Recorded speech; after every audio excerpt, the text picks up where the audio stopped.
খরগোশটা দুইবার ছাদ থেকে পড়ে গেল। তারপরে অবস্থা দেখো। পৌষ সংক্রান্তির জমজমাট কিছু কিছু আয়োজন নিয়ে ভিডিওটা শুরু করলাম। ভিডিওটা অবশ্যই এন্ড পর্যন্ত দেখো, আশা করি তোমাদের ভালো লাগবে। চ্যানেলে নতুন হলে চ্যানেলটাকে সাবস্ক্রাইব করো, ফেসবুক পেজ এবং হোয়াটসঅ্যাপ চ্যানেলটিকেও জয়েন করতে পারো। সব কিছুর লিঙ্ক তোমরা ভিডিওর ডেসক্রিপশানে এবং অ্যাবাউট সেকশানে পেয়ে যাবে। তাহলে আর দেরি না করে ভিডিওটা এবার শুরু করলাম। পৌষ সংক্রান্তির দ্বিতীয় দিনের জমজমাট আয়োজন নিয়ে এবং হঠাৎ করে ছোট সদস্যের সাথে একটা ঘটে যাওয়া দুর্ঘটনার সব কিছুর অভিজ্ঞতা নিয়ে ভিডিওটা শুরু করলাম। আশা করছি পৌষ সংক্রান্তি রিলেটেড প্রথম ভিডিওটা তোমাদের ভালো লেগেছে। এখনও পর্যন্ত যদি না দেখে থাকো তাহলে ডেসক্রিপশানে দিয়ে দিব, আই বাটনেও তোমরা লিঙ্ক পেয়ে যাবে, সেখান থেকেও দেখতে পারো। সেই ভিডিওটাতেও কিছু কিছু নিত্য নতুন কার্যকলাপ তোমাদের সাথে শেয়ার করেছি। একটা নতুন অভিজ্ঞতা তোমরা পাবে সেই ভিডিওটার মাধ্যমেও। সকালে উঠে প্রতিদিনের কিছু নিত্য প্রয়োজনীয় কাজকর্ম দিয়ে ভিডিওটা শুরু করলাম। তবে তুলনামূলক আগামী দিনগুলোর তুলনায় আজকে একটু ঠান্ডাটা বেশিই মনে হচ্ছে। কুয়াশাও এখনও চারিদিকে ছেয়ে আছে, কিন্তু নিউজে প্রায়ই শুনছি কিছু কিছু জায়গায় আবার নাকি বৃষ্টিপাতও হচ্ছে। কিন্তু আমাদের এখানে একটু ঠান্ডা ঠান্ডা ফিল হলেও বৃষ্টিটা এখনও পর্যন্ত হয়নি। সেই সব জায়গার ভিডিওগুলো দেখে মনে মনে ভাবি, বৃষ্টি না হয়ে এতটা ঠান্ডা লাগছে, তাহলে যেই জায়গাগুলোতে বৃষ্টি হচ্ছে তাদের আরও কতটা ঠান্ডা লাগতে পারে। যেখানে সামার সিজনে ঘুম থেকে উঠতাম 6টা 6:30, সেখানে উইন্টার সিজনে ঘুম থেকে উঠি 9টারও পরে। তাই ভিডিওগুলো শুরু করতেও অনেকটা দেরি হয়ে যায়। কখন যে সূর্যাস্ত হয়ে যায় সেটা বুঝতেই পারি না। ভিডিওগুলো যেমন শুরু করতে দেরি হয় তেমনই শেষ করতেও লেট হয়। তাই একটা ভিডিও অনেক সময় একদিনে কমপ্লিটই হয় না। কারণ সন্ধ্যার পর থেকে রাত্রেবেলার সময়টায় যত সময় যায় তত আরও ঠান্ডার পরিমাণটা বেড়ে যায়। তাই এডিট করে আর কমপ্লিট করতে পারি না। তাই অনেক সময় তোমাদেরকে একটু ফাঁকি দিয়ে দিই, প্রতিদিন ভিডিওটা আপলোড আর করতে পারি না। তবুও চেষ্টা করি শর্ট এবং ভিডিওর কম্বিনেশনটা ঠিক রাখার। যেদিন ভিডিও আপলোড করতে পারি না সেদিন একটা হলেও শর্ট আপলোড করি। সকালের সমস্ত কাজকর্ম প্রায় কমপ্লিট হয়ে গেছে। সকালের ব্রেকফাস্টটা আজকে ছিল খিচুড়ি এবং সেই সাথে বেগুন পোড়া। শীতের সময় এই রেসিপিগুলো কিন্তু বেশ ভালো লাগে। তোমাদেরকে তো শর্টে দেখিয়েছিলাম টুনা ছাদ থেকে পড়ে যায়, আর তারপরে আমি আর 2 দিন থেকে ওকে ছাদে নিয়ে আসিনি। আজকে একটু রোদটা ভালো উঠেছিল বলে দুজনকে ছাদে নিয়ে আসলাম। দুজনকে এনে শুধু রাখলাম আর খাবারটা দিচ্ছিলাম। খালি ফোনটা যদি নিয়ে আসতাম তাহলে আজকেও দেখাতে পারতাম যে কিভাবে পড়লো। ওদিনকার তো গেটের সামনে পড়েছিল, আজকে উল্টে আরও বাড়ির পিছন দিকে পড়েছে। ওইদিকে তো আরও উঁচু বেশি। আজকে আমি নিজে দেখলাম যে কিভাবে পড়লো। ওর নিজে থেকে আসলে পড়ে না, টুনি অতিরিক্ত ওর পিছনে দৌড়ায়। আর সাইডে যেহেতু মানে এক ইট করে গাঁথা আছে, লাস্টে ও ওই দিক দিয়ে পার হতে গিয়ে পড়ে যায়। ব্যালেন্স সামলাতে না পেরে টুনির জন্যও ডিসব্যালেন্স হয়ে পড়ে। এত রাগ উঠছে না, মনে হচ্ছে এটাকে আমি রেখেই চলে আসি যেখান থেকে আনা হয়েছে। টুনাকে ছাদ থেকে ফেলে দিয়ে একা একা গোটা ছাদ দৌড়ে বেড়াচ্ছে। তোমাদেরকে যদি এক কথায় বোঝাতে যায়, ষাঁড় যখন রেগে যায় তখন শিং দিয়ে যেভাবে তেড়ে আসে, ঠিক সেরকমই কিছু একটা আচরণ করে টুনার সাথে। শুধু পার্থক্য এটাই যে ও খরগোশ। ওই দিন তো গেটের সামনে পড়েছিল, আজকে ছাদ থেকে একেবারে বাড়ির পিছন দিকটাতে পড়ে। সোজা ভাষায় বলতে গেলে টুনি ওর সাথে হুড়াহুড়ি করে যতক্ষণ না ও ছাদ থেকে পড়ে যায়। বাউন্ডারিটা এক ইট করে গাঁথা আছে বলে আটকাতেও পারে না। নিচে যাই দেখি কি অবস্থায় আছে। যেহেতু দুজনকে একসাথে নিয়ে আসি তাই ফোনটা নিয়ে আসতে পারিনি। ফোনটা নিয়ে আসলে তো আজকে তোমাদেরকে দেখাতেই পারতাম ভালোভাবে। এত উপর থেকে দুবার পড়লো। মানুষজন থাকলে হয়তো আর তাকে খুঁজেই পাওয়া যেত না। পড়ার সঙ্গে সঙ্গে মাকে ছাদ থেকে বলি যে নিচে পড়লো। মা সেখান থেকে উঠে নিয়ে এসেছিল আর এখনো উঠোনেই আছে। আসলে এতটাই ভয় পেয়েছে, কাছে যাচ্ছি তো দেখো দৌড়ে পালাচ্ছে, হাঁটতে অতটাও ভালোভাবে পারছে না। তবুও একটা কথা বলতেই হয়, যতটা নরম সরম ভেবেছিলাম অতটাও হয়তো নরম সরম নয়, বেশ স্ট্রং। না তো দুবার ছাদ থেকে পড়ার পরেও মোটামুটি ঠিকঠাক আছে। ওকে হালকা করে ধরে নিয়ে আসলাম, দেখি একটু ওষুধ লাগিয়ে দিই। স্প্রে থাকলে তো বেশি ভালো হতো, কিন্তু কিছুদিনই হলো স্প্রেগুলোও শেষ হয়ে গেছে। ব্যথার ওষুধগুলো লাগালে তো লোমের মধ্যেই লেগে থেকে যায়। তাই একটা তেল আছে, এটাও কিন্তু ব্যথাতে ভালোই রিলিফ দেয়। তাই সেটাই ভাবলাম যে একটু লাগিয়ে দিই। এর আগের দিন পড়েছিল তো এই তেলটাই লাগিয়েছিলাম। পাটা ফুলেও গেছিলো, তো দেখছি অনেকটাই রিলিফ হয়ে গেছিলো আর সঙ্গে সঙ্গে ফুলাটা কমেও গেছিলো। তাই আবার ভাবলাম যে এই তেলটাতে যেহেতু আরাম হয়েছে তো এটাই লাগাই। মোটামুটি ছোটোবেলা থেকেই জানি না কিসের আঘাত লেগেছে, তখন থেকেই 4 পা বসিয়ে হাঁটতে পারতো না। এখন তো আরও একেবারে অবস্থাই খারাপ হয়ে গেল। তবুও আসতেই হাঁটুক, দৌড়াদৌড়ি লাফালাফি নাই বা করুক, কিন্তু ভালো থাকুক। হালকা হাতে যতটা পারলাম অয়েল ম্যাসাজটা করে দিলাম, কিন্তু তেলটা লাগানোর পর ওকে দেখে আরো অসুস্থ অসুস্থ মনে হচ্ছে। কিছুটা কলা পাতা এনেছিলাম, সেটাও খাওয়ার জন্য দিলাম, কিন্তু আজকে আর খেলো না। এই শয়তানটাকে দেখো, প্রতিদিন সন্ধ্যাবেলা নিচে নিয়ে আসতে যাব তখন আসবে না, কিন্তু এখন আবার নিজেই নিচে চলে এসছে। ওকেও আপাতত পাঠিয়ে দিলাম ছাদে, কারণ টুনাকে দেখলেই লড়ালড়ি শুরু করে। বেশ অনেক দিনই হলো সিঁড়িঘরটা মোছাও যায়নি আর ঝাড়ঝাঁটা দেওয়াও যায়নি, তাই ঝাঁটা নিয়ে চলে আসলাম একটু পরিষ্কার করার জন্য। ভাবছিলাম আজকে সকাল সকাল একটু তাড়াতাড়ি সব কিছু করে স্নানটা করব, কারণ নাড়ু বানানোর প্রিপারেশনটা তোমাদেরকে দেখাতে হবে। কিন্তু তার মাঝে যে এত কিছু হয়ে গেল কি আর বলবো, তবুও যে ছোট সদস্য ভালো আছে সেটাই অনেক, না তো দিনটা ভালোর জায়গায় উল্টে খারাপ হয়ে যেত।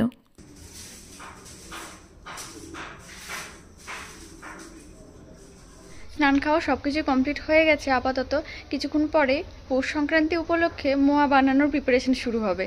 মুড়ির মোয়া, চিড়ার মোয়া আজকেই সব কিছু কমপ্লিট করে রাখার ইচ্ছা আছে, কারণ কালকে সকালে উঠেই স্নান সেরে আগে সেগুলোই খেতে হয়। সেই সাথে আরও কিছু কিছু জিনিস তোমরা পৌষ সংক্রান্তি স্পেশাল ওই ব্লগটাতে পেয়ে যাবে। এই ভিডিওগুলো আসতেও হয়তো একটু দেরি হবে, কারণ 3 দিন আগে থেকে আমি খালি ভিডিও নিয়েই যাচ্ছি, শ্যুট করেই যাচ্ছি, কিন্তু এডিট করার সময় পাচ্ছি না। যদি টোটাল বলি তাহলে পৌষ সংক্রান্তি উপলক্ষে তোমরা 3টা ভিডিও পাবে। 3টা ভিডিওর মধ্যে চেষ্টা করেছি আলাদা কিছু আলাদা রকম এক্সপিরিয়েন্স তোমাদের সাথে শেয়ার করার। আশা করছি ভিডিওগুলো তোমাদের ভালো লাগবে, তাহলে অবশ্যই এন্ড পর্যন্ত দেখো আর সাথে থাকো। উঠোনে এসে দেখি আমাদের ছোট সদস্য রোদের মধ্যে শুয়ে আছে, হয়তো ওর ভালোই লাগছে। বাবা কিছুক্ষণ আগেই মার্কেট থেকে কিছু কিছু বাজার করে নিয়ে আসলো, গুড়, তিল, সংক্রান্তি স্পেশাল কিছু কিছু জিনিসপত্র। আর সকলে মিলে এখন আমরা উঠোনেই আছি। রোদটা কিন্তু বেশ ভালো লাগছে, অনেকক্ষণ পরে হালকা একটু রোদ উঠেছে, না তো সকাল থেকে কুয়াশা ঠান্ডা বেশ ভালোই ছিল।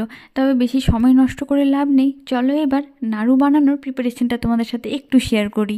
চিড়ার মোয়ার মধ্যে তিলগুলো দেওয়া হবে বলে শুকনো কড়াইয়ে কিছুক্ষণ ভেজে নেওয়া হয়েছে, আর এই গলা গুড়গুলো কড়াইয়ের মধ্যে অলরেডি জাল দেওয়া হচ্ছে, আর কিছুটা বেঁচে গেছে সেটাই বাটির মধ্যে অল্প একটু রেখে দিয়েছে। গুড় জাল দিয়ে ঠিকঠাক নাড়ুর তাকটা নিয়ে আসাই খুব ডিফিকাল্ট ব্যাপার। গুড়ের তাক যদি নরম হয় নাড়ুগুলো ভেঙে যাবে, আবার খুব কড়া তাক হলেও নাড়ুগুলো ভালো হয় না, সেক্ষেত্রেও নাড়ুগুলো ভেঙে যায় বা খুব শক্ত হবে।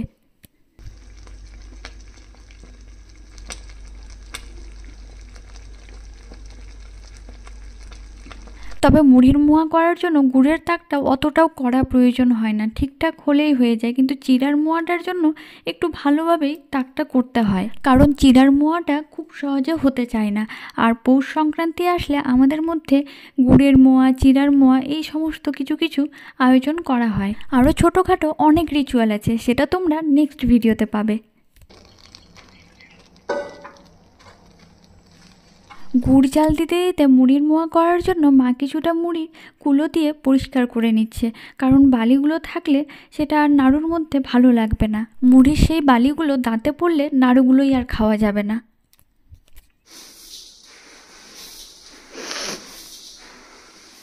আমি আবার চলে আসলাম গুড়ের কাছে, আর এই দেখো মোটামুটি মুড়ির মোয়ার তাকটা হয়ে এসছে, আরও একটু জাল দিতে হবে।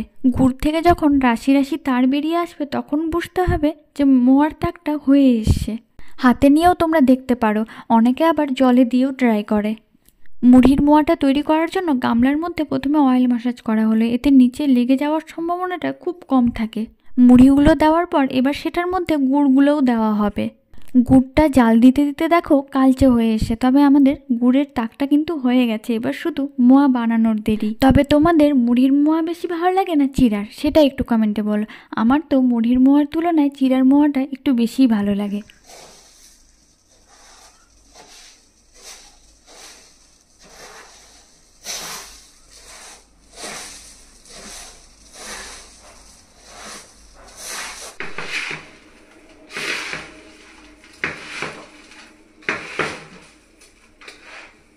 মুড়ির সাথে গুড়গুলো ভালোভাবে মেশানো হয়ে গেছে, তোমরা ভিডিওটা দেখতে থাকো, আমরা ততক্ষণ মোয়াটা বানিয়ে নিচ্ছি। তারপরে তো তোমাদেরকেও দেখাতে হবে যে আমাদের মুড়ির মোয়া কেমন হলো। এই দেখো তোমাদের সাথে কথা বলতে বলতে কতগুলো মুড়ির মোয়া বানিয়ে ফেলেছি। তবে সত্যি কথা বলতে সবার তুলনায় আমার সংখ্যাটা অনেকটাই কম হবে। তবে আজকের প্রিপারেশন কিন্তু এখানেই শেষ নয়, চিড়ার মোয়াটা বাকি আছে। চিড়া ভাজার সাথে তিলগুলো মেশানো হয়েছে, এবার দেওয়া হবে সেটার মধ্যে গুড়। চিড়া ভাজা, তিল, গুড় সব কিছুকে ভালোভাবে মিশিয়ে নিয়ে আগে মাখিয়ে নেওয়া হচ্ছে। আগে হয়ে যাক, তারপরে তোমাদেরকে মোয়াটাও দেখাচ্ছি। ভিডিওটা দেখতে দেখতে পৌষ সংক্রান্তির শুভেচ্ছা অবশ্যই জানিও।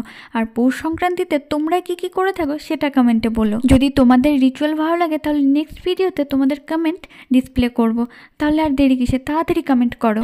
মুড়ির মোয়াগুলো সেখান থেকে সরিয়ে স্টোর রুমে রেখে দিলাম, রান্নাঘরটা একটু পরিষ্কারও করতে হবে। মুড়ির মোয়া থেকে শুরু করে চিড়ার মোয়া সব কিছুর ফাইনাল লুকটা একবার দেখে নাও। তবে এবার চিড়ার মোয়া 2 রকমের করা হয়েছে, একটা একটু বড় আর একটা একটু ছোট।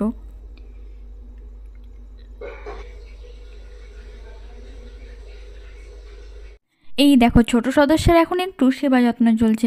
ভাই হিটারটা বের করে ওকে একটু গরম গরম হাওয়া দিচ্ছে যাতে ব্যথাটা অল্প হলেও একটু কমে। বেশ ভালোভাবে অনেকক্ষণ বসেছিল, হয়তো ওর ভালোই লাগছে। একে তো ঠান্ডার দিন, তারপর থেকে অত উঁচু থেকে দুইবার পড়ে গেল। সেগুলো করতে করতে এখন মোটামুটি বেলা 4:30 বাজে। সকাল থেকে এগুলো সব কাজকর্মের মধ্যে আজকে দুপুরের রান্নাটাও হয়নি আমাদের। কিছুক্ষণ বসে থাকলাম সেখানে, তারপর আর ভালো লাগছিল না, ঘরে গিয়ে একটু রেস্ট নিলাম। রেস্ট নিতে গিয়ে শুয়েই পড়েছিলাম। ঘুম থেকে উঠে দেখি সন্ধ্যা প্রায় হয়েই এসছে, চারিদিকে অন্ধকার অন্ধকার।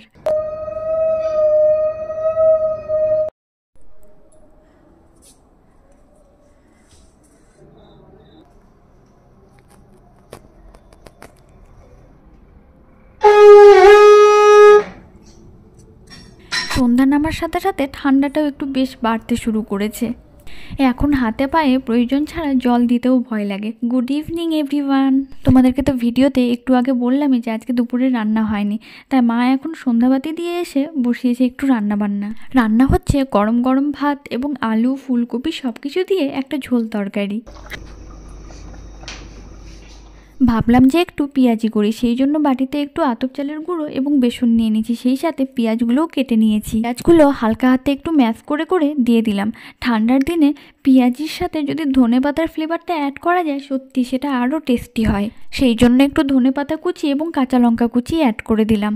আর দিলাম পরিমাণ মতো একটু লবণ, হলুদ, সামান্য একটু জিরে গুঁড়ো এবং ধনে গুঁড়ো। আর কিছু দেওয়ার প্রয়োজন নেই। এবার সব কিছুকে ভালোভাবে মাখিয়ে নিয়ে 10 থেকে 15 মিনিটের জন্য রেখে দিলাম। ঠান্ডার দিনে গরম চা বা কফির সাথে এরকম পেঁয়াজি বেশ ভালো লাগে। তোমরাও একবার বাড়িতে ট্রাই করো, অবশ্যই কিন্তু ভালো লাগবে। সব কিছুকে ভালোভাবে মেখে নিয়ে 10 থেকে 15 মিনিটের জন্য রেখেছিলাম। এবার পেঁয়াজিটা শুধু ভাজতে হবে। আমি ততক্ষণ একে একে সমস্ত পেঁয়াজিগুলো ভেজে নিচ্ছি। ভিডিওটা যদি একটুও ভালো লেগে থাকে তাহলে ছোট্ট একটা লাইক করো, আর একটুও যদি হেল্পফুল মনে হয় বা ভালো লাগে তাহলে শেয়ার করতে পারো। শুরু থেকে শেষ পর্যন্ত এতক্ষণ ভিডিওটা দেখে থাকলে ভিডিওর কোন পার্টটা তোমাদের সব থেকে বেশি ভালো লেগেছে সেটা একটু কমেন্টে বলো।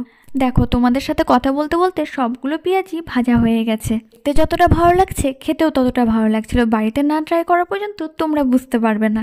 এতক্ষণ ভিডিওটা দেখার জন্য তোমাদের প্রত্যেককে অসংখ্য ধন্যবাদ। চ্যানেলে নতুন হলে চ্যানেলটাকে সাবস্ক্রাইব করো, ফেসবুক পেজ এবং হোয়াটসঅ্যাপ চ্যানেলটিকেও জয়েন করতে পারো। খুব তাড়াতাড়ি দেখা হচ্ছে নেক্সট ভিডিওতে। Thanks for watching.